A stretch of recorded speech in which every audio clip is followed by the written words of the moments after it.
تتهدى لما تهدك، تتكني لما تكنك عشان تتوبي. ممكن سل القراءة يطلع وانتي بترقصي، هتقولي ربنا ايه؟ طب خلي ربنا نظرك اهو، قالك اتهببي اقعدي، اتهببي اقعدي عشان لما اخد روحك اخدها وانت تايبه.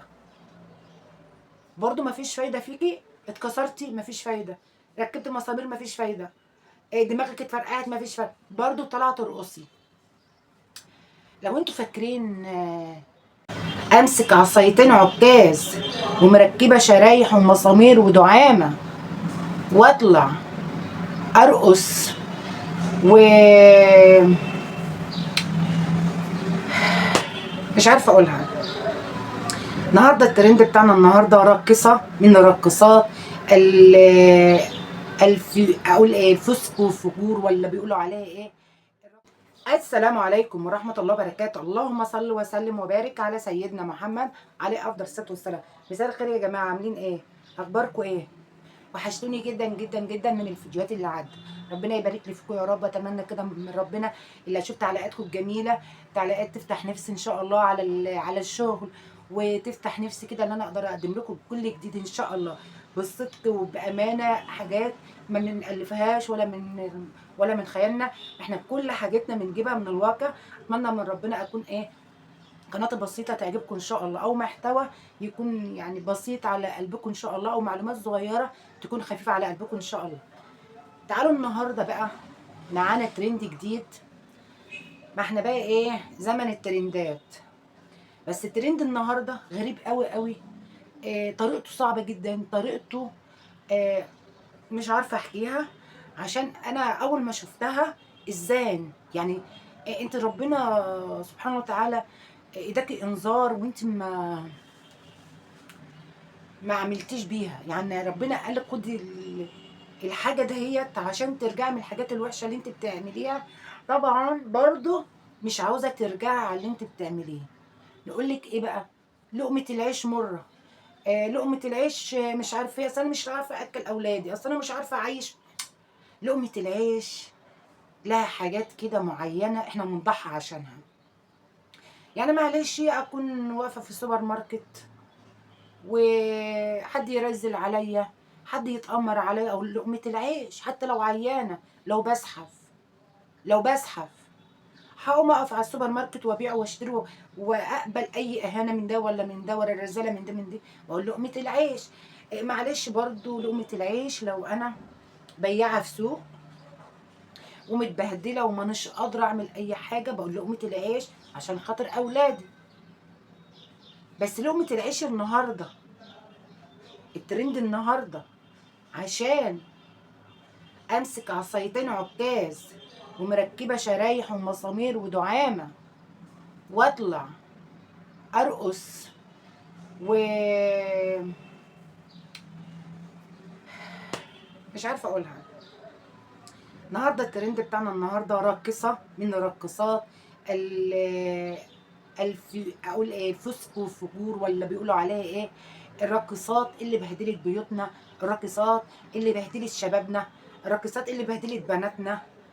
النهارده راقصه طالعه ترقص بعصايتين عكاز، مركبه مسامير وشرايح، مركبه دعامه في ظهرها، وطالعه ترقص. حتى ما هيش لابسه حاجه حشمه، لا بالعكس، طالعه عري وبترقص رقص مخلي للاداب.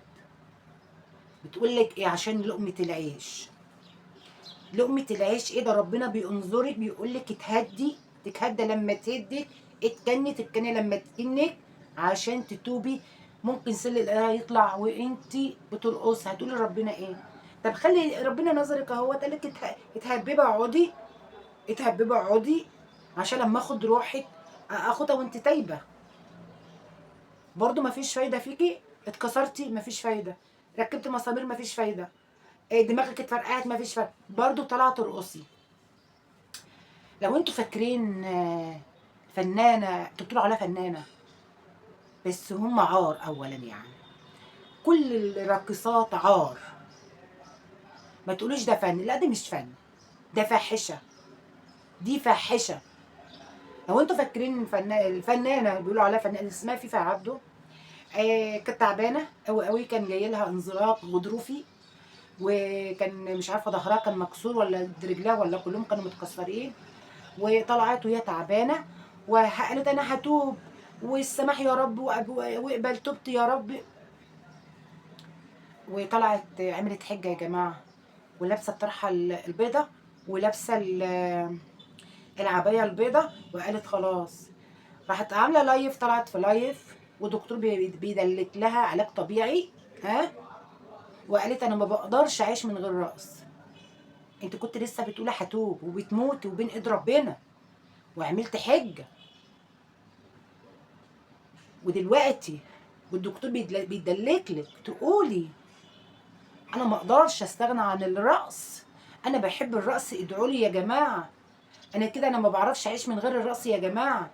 واول ربنا ما شافاها راحت طالعه كده ببدله صغننه كده زي بدله الاطفال، وعليها حاجه اسمها شبكه بس كده ايه، وعماله ترقص، ولا اكن تعبت ولا اكن راحت عملت عمره ولا حجت ولا اي حاجه. ايه يا جماعه في ايه؟ في ايه؟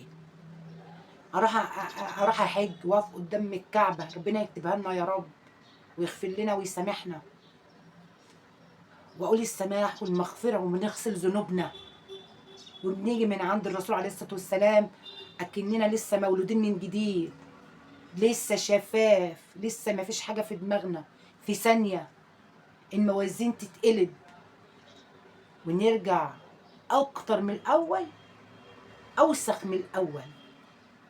بدله الرقص العريانه، الرقص اللي مش عارف ايه خرب، اللي هزك